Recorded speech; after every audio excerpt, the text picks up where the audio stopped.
RSS ಪರ ಸಚಿವ ಶರಣಬಸಪ್ಪಗೌಡ Darshanapur batting ಮಾಡಿದ್ದಾರೆ. ಆರ್ಎಸ್ಎಸ್ ಪಥ ಸಂಚಲನಕ್ಕೆ ಡಿಎಸ್ಎಸ್ ಸಂಘಟನೆಯಿಂದ ವಿರೋಧ ವಿಚಾರಕ್ಕೆ ಸಂಬಂಧಪಟ್ಟಂತೆ ನೋಡಿ, ಶರಣಬಸಪ್ಪಗೌಡ ದರ್ಶನಾಪುರ್ ಬ್ಯಾಟಿಂಗ್ ಮಾಡಿರೋದು ಬಹಳ ಕುತೂಹಲವನ್ನ ಕೆರಳಿಸಿರುವಂತಹ ವಿಚಾರ. ಇದು ಪಥ ಸಂಚಲನ ಮಾಡುವ ವಿಚಾರ ಕಾಂಪ್ಲಿಕೇಟೆಡ್ ಮಾಡಬಾರ್ದು. ಮೊದಲು ಯಾರು ಅರ್ಜಿ ಕೊಟ್ಟಿದ್ದಾರೋ ಅವರಿಗೆ ಅನುಮತಿಯನ್ನ ನೀಡಬೇಕು. ಆರ್ಎಸ್ಎಸ್ ಪಥ ಸಂಚಲನದ ದಿನವೇ ಬೇರೆಯವರು ಕೇಳೋದು ತಪ್ಪು. ಎಸ್ಪಿ ಅವರಿಗೆ ಈ ಬಗ್ಗೆ ತಿಳಿ ಹೇಳಲಾಗಿದೆ.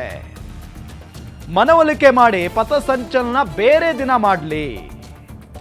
ಒಳ್ಳೆಯ ಉದ್ದೇಶಕ್ಕೆ ಪಥ ಸಂಚಲನ ಮಾಡೋದು,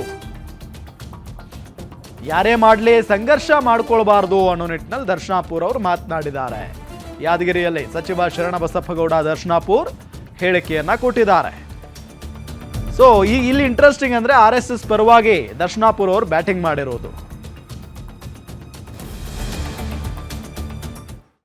ಕಾಂಪ್ಲಿಕೇಟೆಡ್ ಮಾಡಬಾರ್ದು, ಅದೇ ದಿನ ಕೇಳೋದು ತಪ್ಪಲ್ಲ. ಈಗ ಮೊದಲು ಯಾರು ಕೊಟ್ಟರು ಅರ್ಜಿ ಅವ್ರಿಗೆ ಕೊಡಬೇಕು, ಆಮೇಲೆ ಇದು ಕೊಡಬೇಕು. ಈಗ ಎಸ್ ಪಿ ಅವ್ರಿಗೂ ಹೇಳಿ ನಾನು ಮಾತಾಡಿದ, ಅದಕ್ಕೆ ಯಾಕೆ ಇದು ಮಾಡ್ಬೇಕು?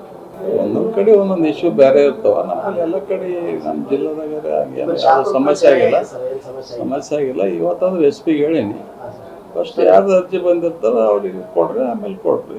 ಕನ್ವಿನ್ಸ್ ಮಾಡಿ ಬೇರೆ ಬೇರೆ ದಿನ ಇಡ್ಲಿಕ್ಕೆ ಹೇಳ್ರಿ. ಅದು ಸಂಘರ್ಷ ಯಾರಿಗೆ ಕೊಡ್ಬಾರ್ದು.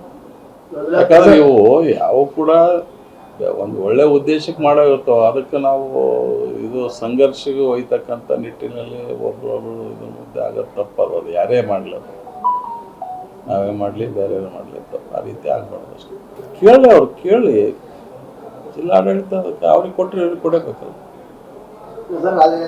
ಎಲ್ಲ ಕಡೆ ಕರ್ನಾಟಕದಾಗ ಏನೇನು ಕಾನೂನು ಅದ ಅಲ್ಲಿ ಯಾದಗಿರಿದಾಗ ನಮಗೆ ಆಗ್ತದಲ್ಲ. ಅದೇ ಹೇಳಕತ್ತೀವಿ, ತಪ್ಪಂತ ಹೇಳಕತ್ತೀವಲ್ಲ.